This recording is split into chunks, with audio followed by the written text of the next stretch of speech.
Ever feel like you're sprinting just to keep up with life in New York City? Haha, tell me about it. Well, imagine being on the city council, where the to-do list is longer than a Brooklyn bodega receipt. I can only imagine. Lucky for you, you've got us to wade through the minutiae. That's right. Today, we're taking a deep dive into a meeting from February 28th, 2024. Sounds good.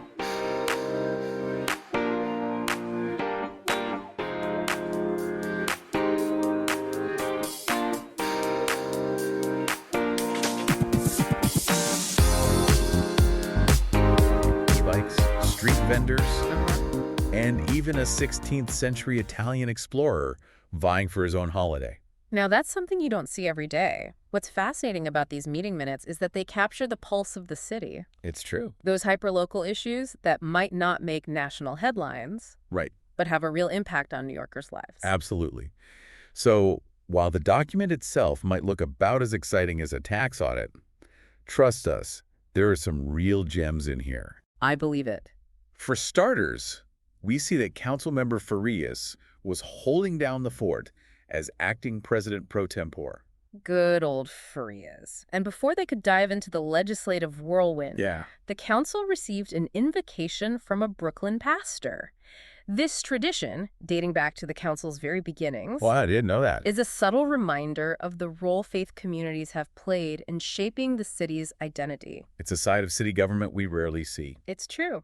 Of course, no meeting would be complete without approving the previous session's minutes, which in this case flew through without a hitch. Always a good sign. And then it was time to tackle those burning issues of the day, starting with, Starting with the two-wheeled elephant in the room, micromobility. right, those e-bikes and scooters everyone loves to complain about. Oh, yeah. But seriously, they've become impossible to ignore, and the council clearly decided it was time to lay down some ground rules. Indeed.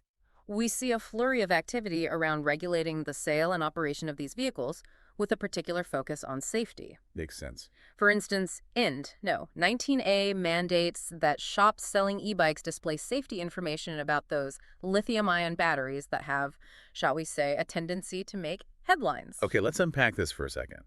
Why all the fuss about batteries? We know they're powerful. Right. But what makes them such a legislative hot topic? It boils down to a classic tension. Rapid technological advancement coupled with the need to ensure public safety. You see, these batteries are incredibly energy dense, Uh-huh. which is great for propelling you up a steep hill, but not so great if they overheat or get damaged. Oh, I see. There have been incidents, unfortunately, of fires and explosions. Yikes. So this new legislation is basically trying to get ahead of the problem by making sure consumers know what they're dealing with. Exactly. Knowledge is power, especially when it comes to handling potentially volatile technology. How they do that? And it wasn't just about the batteries themselves. The council also took aim at those online marketplaces that have become a haven for, shall we say, less than reputable e-bike sellers. You mean the ones where the brakes might or might not work? Precisely. No. 21A cracks down on these dubious sellers, trying to ensure that the e-bikes and scooters hitting the streets of New York are actually roadworthy. Because, let's face it, navigating this city's traffic is risky enough without adding faulty brakes into the mix. And let's not forget those poor pedestrians who often find themselves playing real-life Frogger. It's all fun and games until someone ends up on the hood of a taxi. But hey, at least you can grab a hot dog from a street vendor while you wait for the ambulance to arrive. Assuming, of course, said vendor hasn't been relegated to the outer boroughs by the new regulations. So how did the council try to find that delicate balance? Without sending all the hot dog carts packing to New Jersey. Yeah, exactly. Well, they started by tackling a major point of contention. Okay. Those bike lanes. Right. Remember, New York City is on a mission to become more bike-friendly, Right. which is great, In theory. in theory, Yeah. but in practice it means carving out space from an already crowded streetscape. For sure. And those bike lanes have become a bit of a battleground, haven't they? Yep. Cyclists weaving around pedestrians, Right. vendors caught in the crossfire. Yeah. It's a recipe for, let's just say it's not pretty. Exactly. And that's where Int Nos 49A, 50A, and 51A come in. Okay. These bills essentially ban vending in bike lanes, aiming to improve safety and reduce congestion for both cyclists and pedestrians. Makes sense. Yeah. But I imagine this sparked some heated debate. Oh, absolutely. After all, for many vendors, that prime real estate next to the bike lane is their livelihood. Absolutely. And this is where those deeper insights come into play. Okay. If we look beyond the surface of these regulations, Yeah. we see the council grappling with bigger questions. Like what? How do you balance competing interests in a city as crowded and dynamic as New York? How do you ensure fairness and opportunity for everyone, from the food cart owner to the bike messenger? These are questions with no easy answers. Sure. But the council's attempt to address them, even in the small slice of legislative action, is what makes these minutes so fascinating. It's like a microcosm of the city itself. Yeah, All these different players vying for their place on the stage. totally. But speaking of vying for a place, can we talk about Giovanni da Verrazzano for a moment? Let's do it. I mean, this guy shows up in the harbor over 500 years ago, and suddenly he's up for his own holiday. Res 0074-2024, a resolution proposing that April 17th be designated Giovanni da Verrazzano Day. Wow. It's certainly one of the more unexpected items on the council's agenda. To say the least. So what's the backstory here? Did Verrazzano have some powerful descendants lobbying for him? Did someone lose a bet? While the minutes don't delve into the motivations behind the resolution, Okay. it's not entirely out of left field. Okay. Verrazzano, despite being often overshadowed by other explorers, Right. does hold a significant place in the city's history. True. He was, after all, the first European to sail into New York Harbor and document its existence. So maybe this resolution is less about Verrazzano himself and more about how we choose to remember and commemorate the past. Yeah, Whose stories get told, whose get forgotten, and who gets to decide. exactly. It's a fascinating window into the ongoing conversation about historical representation and the stories we choose to tell about our city. Yeah. And it's a conversation that extends far beyond the hallowed halls of City Hall. It makes you wonder what other historical figures are out there waiting to be rediscovered and celebrated. But back to the meeting at hand, because amidst all this talk of e-bikes and Italian explorers, the council also found time to address those everyday bread and butter issues that make city life, well, city life.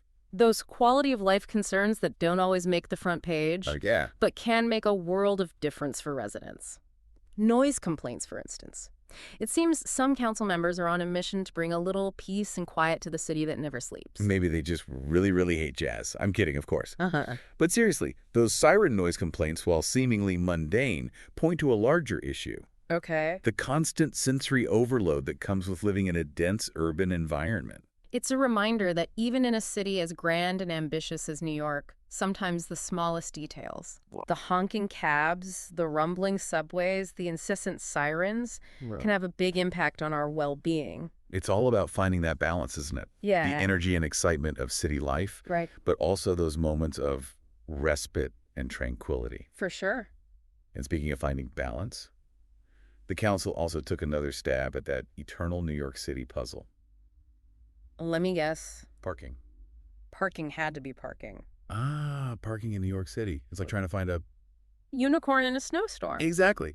And judging by the number of parking-related bills introduced in this meeting, it seems the council is well aware of the struggle. So what are we talking about here? What kind of parking drama unfolded in this meeting? Well, we're talking everything from notification requirements for removing parking spaces, those dreaded orange signs that make you want to cry, Don't even get me started on those orange signs. to a whole new residential parking permit system in Sunset Park and Red Hook. Okay, so it's not just about finding a spot.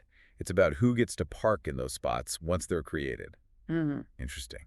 What's the thinking behind those new permit systems? It's a classic case of supply and demand, or rather, the lack thereof. As these outer borough neighborhoods become increasingly popular thanks to their relative affordability and charming brownstones, the competition for parking spots intensifies. And let's not forget all those new residents who might actually, own cars. Yeah. Unlike us diehard Manhattanites who rely on the subway and the occasional ride-sharing app when we're feeling fancy. Indeed. The times, they are a-changin'. And as more New Yorkers embrace car ownership, the pressure on the city's already strained parking infrastructure grows exponentially. Which might explain why Councilmember Avalise, you remember, the legislative overachiever we mentioned earlier, sponsored a whopping 29 bills and resolutions at this meeting alone. Maybe he's just really passionate about parking. Or perhaps he's heard one too many complaints from constituents circling the block in search of a spot. It's a relatable struggle, to be sure. Mm-hmm. But amidst all this talk of parking woes and the ever-present challenges of city living, It's easy to forget about that intriguing resolution we touched on earlier, the one about Giovanni da Verrazzano Day. Ah, yes. Res. 0074/2024, the resolution that launched 1,000 history books, or at least a few heated debates in City Hall. Who knows what fate awaits this resolution in the annals of city council history? But one thing is for sure.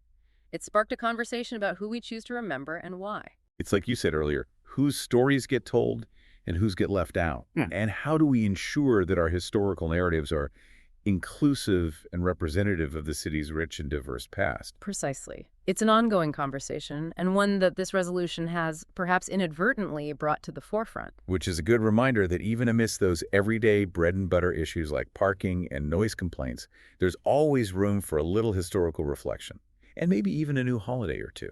Speaking of reflection, as we wrap up our deep dive into this particular city council meeting, it's worth taking a moment to consider what we've learned. Absolutely. We've seen the council grapple with the challenges of a rapidly changing city, from regulating emerging technologies like e-bikes to addressing those perennial headaches like parking and street vendor regulations.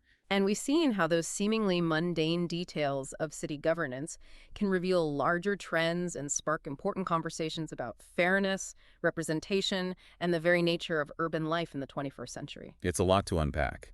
But that's the beauty of these deep dives, isn't it? We're not just skimming the surface. We're diving into the nitty-gritty details and coming up for air with a newfound appreciation for the complexities of city life. And hopefully a desire to engage with those complexities in a meaningful way. Because at the end of the day, this is your city. And whether you're passionate about parking, fascinated by forgotten explorers, or just trying to navigate the daily chaos without ending up on the hood of a taxi, your voice matters. So stay informed, get involved, and who knows, maybe someday we'll be deep diving into your contributions to the fabric of New York City.